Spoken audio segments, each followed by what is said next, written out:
Hello and welcome. This training is about human rights in disability support. Human rights are often mentioned, but not always clearly explained. This training explains what human rights are, the key rights that apply in disability support, and how everyday actions and decisions can impact those rights. Through practical examples, we will explore how to recognize and apply human rights in daily support work. This training applies to all services and all roles. Human rights are the basic rights every person has simply because they are human. They are not rewards for good behavior. They are not permissions given by services or workers. They do not belong to organizations to give or take away. Human rights exist before funding, plans, services, or supports. Having a disability does not reduce a person's human rights. Needing support does not mean someone has fewer rights. Communicating differently does not mean someone has fewer rights. Needing help with decisions does not mean someone loses their voice. Support exists to help people exercise their rights, not replace them. Disability support work involves power. Workers often decide what happens next, how routines are followed, how care is delivered, how risks are managed. Human rights exist to protect people when others have power over their daily lives, even when that power is used with good intentions. People have the right to dignity and respect, safety, choice and control, privacy, being heard and included, Decision-making. community participation, freedom from discrimination. These are the core human rights that matter most in disability support. They are the rights workers affect every day through ordinary actions and decisions. We will now briefly explain what each of these rights means in practice. Dignity means being treated as a person, not a task. This includes speaking respectfully, using age-appropriate language, being patient, not rushing or dismissing someone for convenience. How we speak, our tone, and our behavior all affect dignity.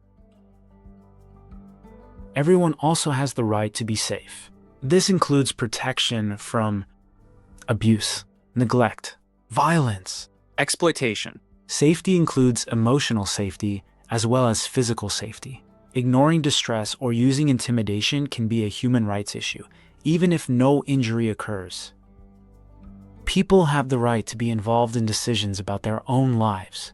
Choice does not disappear because support is needed. Support should enable choice, not quietly remove it to make things easier. Even small choices matter when they happen every day. Privacy is also a fundamental human right. This means personal information is kept confidential. Personal space is respected. People are not discussed or exposed unnecessarily. Talking about someone in front of others or failing to protect privacy during care can breach this right. People have the right to be listened to and included in conversations about their own lives. If someone communicates differently, it is our responsibility to adapt. Being spoken about instead of spoken with is a common human rights issue in disability services.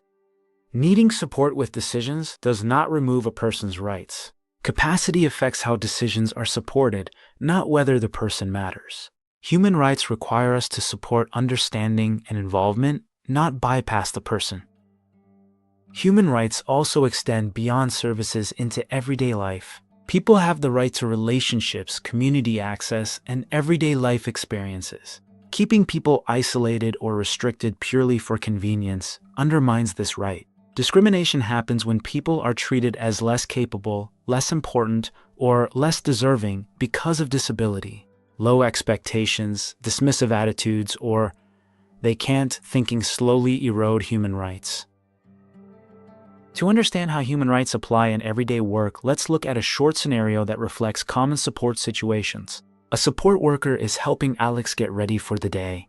Alex takes time choosing clothes and sometimes changes their mind. The worker is running behind schedule and decides to choose Alex's clothes and breakfast to save time. The worker thinks this avoids frustration and keeps the routine moving. Let's think, who made the decision here? Whose needs were prioritized? What was lost by choosing speed over choice?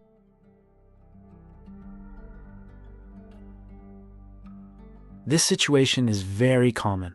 The worker's intention is not harmful, but the impact is that Alex's right to choice and control is reduced. When small decisions are repeatedly taken away, people lose confidence. People stop expressing preferences. People become passive in their own lives. Human rights are not just about big decisions. They are about who controls everyday life. Human rights are often affected in everyday conversations. Let's look at a common situation from support work. Two support workers are discussing a participant's needs and support plan. The participant is in the room. The workers talk to each other, not to the participant, assuming they will not understand or do not need to be involved. The participant stays quiet. Let's reflect. Who is being included in this conversation? How might this feel for the person? Would this be acceptable if it were about you? There may be no bad intent, but the impact matters. When people are talked about instead of spoken with, their dignity is reduced. Their right to be heard is undermined. They are treated as passive, not as a person. Human rights do not depend on how quickly someone responds, how clearly they speak, or how they communicate.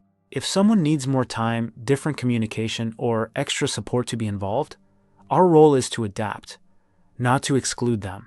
Silence does not mean agreement. Presence does not mean consent. Human rights include the right to be recognized, included, and respected at all times. Human rights are often tested during routine support tasks. Let's look at one final, everyday example. A support worker is providing personal care to Jordan. This is part of the daily routine and needs to be completed before breakfast. Jordan looks uncomfortable, turns away, and pulls the blanket closer. The worker continues and says, "It's just routine. This needs to be done." Let's reflect. What is Jordan communicating? Is routine being prioritized over dignity? Is privacy being respected in this moment?